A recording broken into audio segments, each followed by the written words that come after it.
करणी के बारे में हम पढ़ेंगे कि करणी क्या होती है। देखिए, करणी ऐसी संख्याएं होती हैं जिनका वर्गमूल या घनमूल या चौथा मूल, पांचवा मूल पूर्ण संख्या नहीं होती। जैसे एग्जाम्पल, हम 4 का वर्गमूल लें तो आता है 2। तो 4 क्या हो गई? एक परिमेय संख्या या पूर्ण संख्या हम इसको बोल सकते हैं। इसी तरह से हम अगर 5 का वर्गमूल लें तो हमको एक पूर्ण संख्या नहीं मिलेगी, तो 5 को क्या बोलेंगे हम? करणी संख्या। तो ऐसी सभी संख्याएं जिनका वर्गमूल, घनमूल या चौथा मूल, nवां मूल एक परिमेय संख्या या पूर्ण संख्या ना हो, तो उसको हम बोलते हैं कि वो संख्याएं हैं करणी संख्याएं। अब करणी संख्या का चिन्ह क्या होता है, किससे प्रदर्शित करते हैं? करणी संख्या को प्रदर्शित करते हैं इस साइन से। ये जो साइन है, ये जो चिन्ह है, ये करणी संख्या को प्रदर्शित करने के लिए होता है।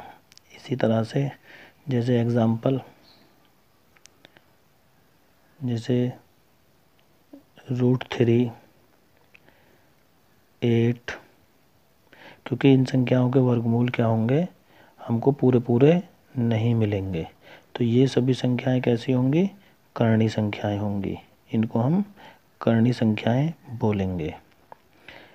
तो इसको करणी संख्या को प्रदर्शित करने के लिए हम ये साइन लगाते हैं। ये वर्गमूल है, तीसरा मूल भी हो सकता है। ये जैसे 8 का हम, इसका मतलब है घनमूल, तो 8 का घनमूल लें तो आता है 2। तो ये क्या है? ये करणी संख्या नहीं है, क्योंकि इसके हमें घनमूल सॉल्व करने पर मिल जाता है 2। 2 एक पूर्ण संख्या है। इसी तरह से अगर हम देखें नेक्स्ट 12, 12 का हम घनमूल लें तो हमको मिलने वाली संख्या पूर्ण संख्या नहीं होगी, तो 12 भी क्या है? एक करणी संख्या है। इसी तरह से करणी को प्रदर्शित करने के लिए हमारे पास जो चिन्ह है वो ये चिन्ह है, यहाँ पर n। n का मतलब यहाँ पर n की जगह पर हमको कोई भी नंबर मिल सकता है 2 से बड़ा। 2 नंबर को हम लिखते नहीं हैं, 3 भी हो सकता है, 4 भी हो सकता है, 5 भी हो सकता है, और इससे आगे कोई भी नंबर हो सकते हैं।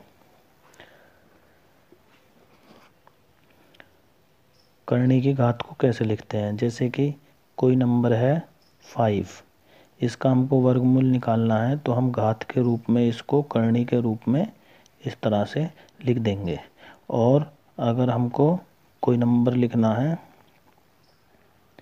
कि √6 का वर्गमूल, तो 6 की घात 1/2, यानी जो नंबर यहाँ पर लिखा होता है उसको हम घात में इधर लिख देते हैं, एक नीचे 1/2 में ले जा करके।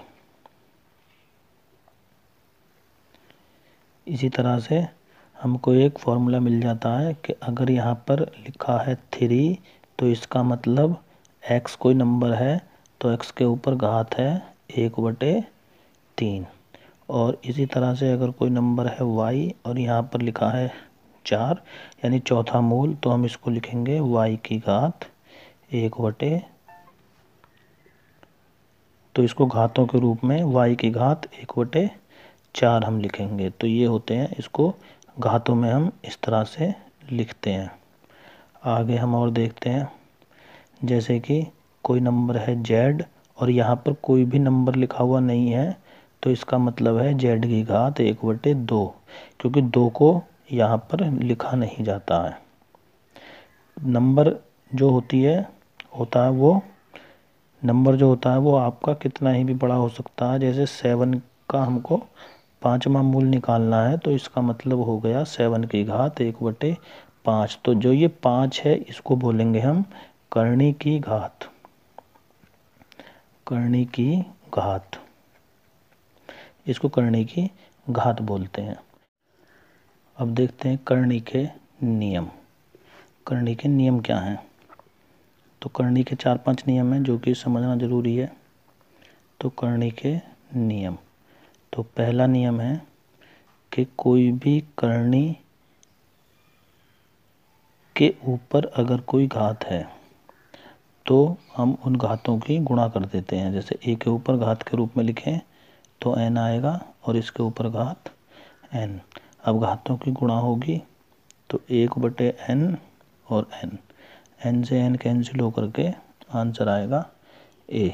तो ये पहला नियम है करनी का कि अगर हमारे पास इस तरह से कोई नंबर है घात n में तो उसका आंसर a आता है। अब इस पर एक एग्जाम्पल कर लेते हैं। जैसे 5 यहाँ पर 3 लिखा हुआ है और उसके ऊपर घात है 3, तो इसको हम सॉल्व करेंगे तो 5 की घात 1/3 और उसके ऊपर घात 3, तो 1/3 से क्या होगा 3 कैंसिल हो जाएगा और 3 कैंसिल होने के बाद हमको आंसर कितना मिलेगा 5। तो ये था पहला नियम। इसके बाद दूसरा नियम क्या है, करनी का दूसरा नियम है कि अगर कोई दो नंबर आपस में मल्टीप्लाई करते हैं और यहाँ कुछ भी नंबर लिखा हुआ है तो हम उन दोनों को अलग अलग कर सकते हैं। इस तरह से हम उनको अलग अलग कर सकते हैं। एग्जाम्पल को देखते हैं। जैसे यहाँ पर 10 और ये 3 लिखा हुआ है तो 10 को हम लिख सकते हैं 5 गुणा 2, यहाँ पर 3। अब 5 गुणा 2, ए तो हो गया 5 और बी हो गया 2 और एन हो गया 3। तो नियम के अनुसार इसको क्या लिखेंगे, यहाँ घनमूल गुणा 2 पर घनमूल। तो ये हो गया हमारा दूसरा नियम। इनको आप अपनी कॉपी में नोट कर लें, इम्पोर्टेंट है, जो हमें आगे क्वेश्चन सॉल्व करने में काम आएंगे।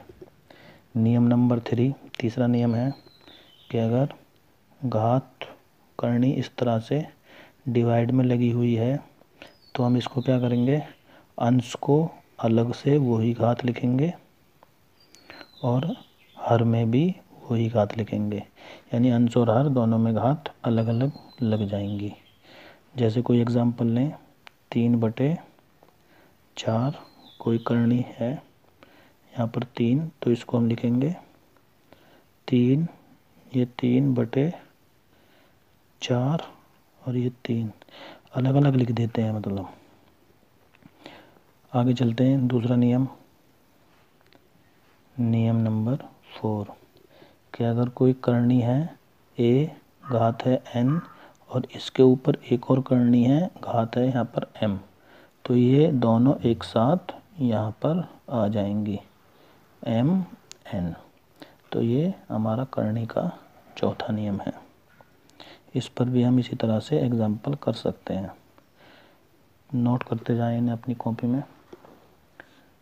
इसके बाद हम लेते हैं एक और नियम है, अगर कहीं इस तरह से कोई कंडीशन हो कि a की घात n और इसके ऊपर घात है m, तो हम इसको लिख सकते हैं m को अंदर ले आएंगे और n को ऊपर ले जाएंगे। तो ये हमारा नेक्स्ट नियम है, नियम नंबर 5।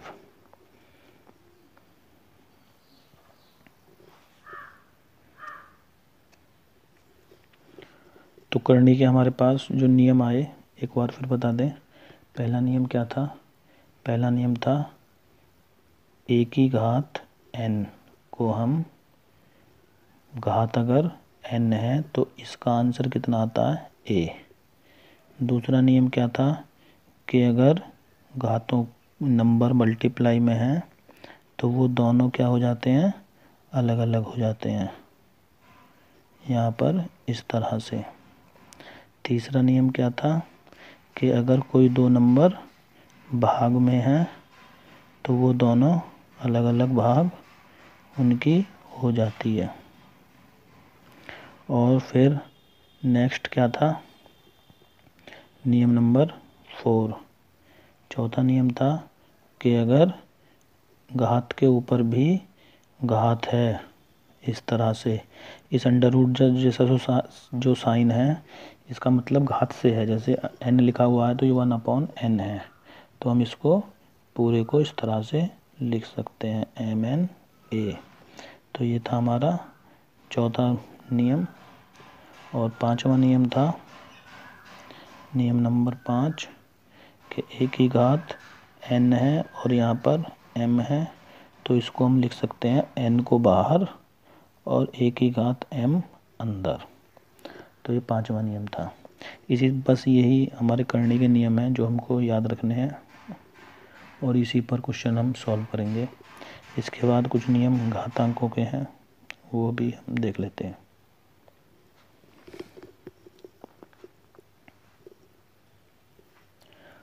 अब देखिए घातांक के नियम। घातांक के नियम, तो घातांक के नियम जो कि इम्पोर्टेंट है, इसको सॉल्व करने के लिए घातांक के नियम को समझना बहुत ज़रूरी है। तो पहला नियम है कि कोई भी नंबर है और उसकी घात अगर 0 आती है तो उसका आंसर 1 होता है।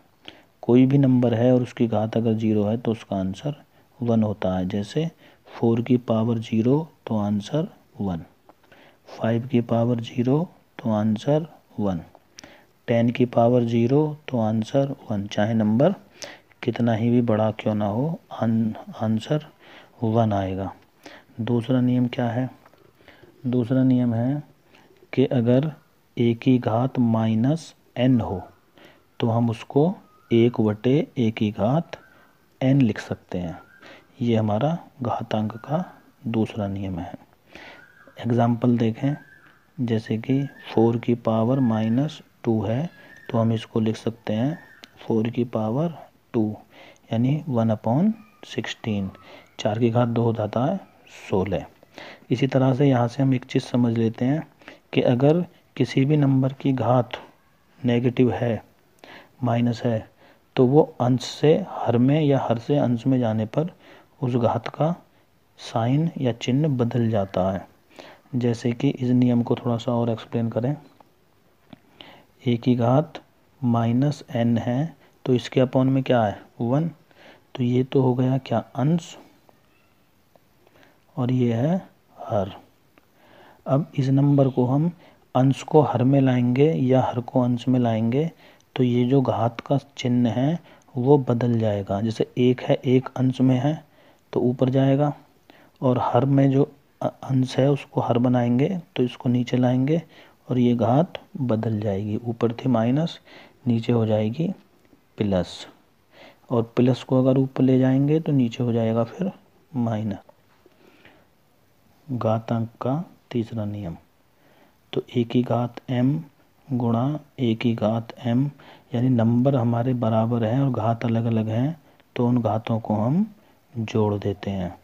तो हम एक एग्जाम्पल लें कि 5 की घात 2 गुणा 5 की घात 3, तो 5 तो हमारा बराबर है तो 5 के ऊपर घात जुड़ जाएंगी, 3 और 2 जुड़ करके क्या होंगी तो 5, तो हमारा यह आंसर आएगा 5 की घात 5। तो इस तरह से हम देख सकते हैं कि कोई भी दो नंबर अगर बराबर हैं, उनकी घात अलग अलग है तो गुणा में घात जुड़ जाती हैं। इसी तरह से हम आगे देखते हैं नंबर 4। अगर यही चीज़ भाग में हो कि एक ही घात m को हमें भाग देना है एक ही घात n से, या फिर हम इसको इस तरह से भी लिख सकते हैं कि एक ही घात m को भाग देना है एक ही घात n से। जैसे गुणा में घात जुड़ती थी ऐसे ही भाग में घातों को घटा देंगे तो भाग में ये घात घट जाएंगी। इस तरह से हम सॉल्व करेंगे। जैसे 5 की घात 3 बटे 5 की घात 2, तो क्या हो जाएगा 5 की घात 3 माइनस 2, तो कितना आएगा 5 की घात 1, और 1 को हम लिखते नहीं हैं तो घात के रूप में 1 नहीं लिखा जाता है, तो आंसर आएगा हमारा 5। इसके बाद घातांक का नियम नंबर 5, पांचवा नियम होगा कि a के ऊपर अगर घात m है और उसके ऊपर भी घात n है तो उन घातों की हम कर देते हैं गुणा। जैसे 2 की घात 3 और उसके ऊपर भी घात 2, तो आंसर हो जाएगा 2 की घात 6। इस नियम को याद रखना, नोट कर लें कॉपी में। कि करनी का घातांक। करनी का घातांक हम किसको बोलते हैं, यानी करनी की घात किसको बोलते हैं। तो जैसे कि हमारे पास नंबर है 27 और यहाँ लिखा हुआ है 2, तो हम इसको घात के रूप में लिखें तो 27 की घात कितना हो जाएगा, 1/2। अब 1/2 में जो 1/2 है इसको हम क्या लिखेंगे, इसको हम बोलेंगे करनी की घात, यानी कि करनी की घात क्या है यहाँ पर 2, घातांक क्या होगी इसकी 2, तो 2 घातांक की ये करनी है, तो इनको बोलते हैं करनी का घातांक। घातांक ऐसे निकालते हैं।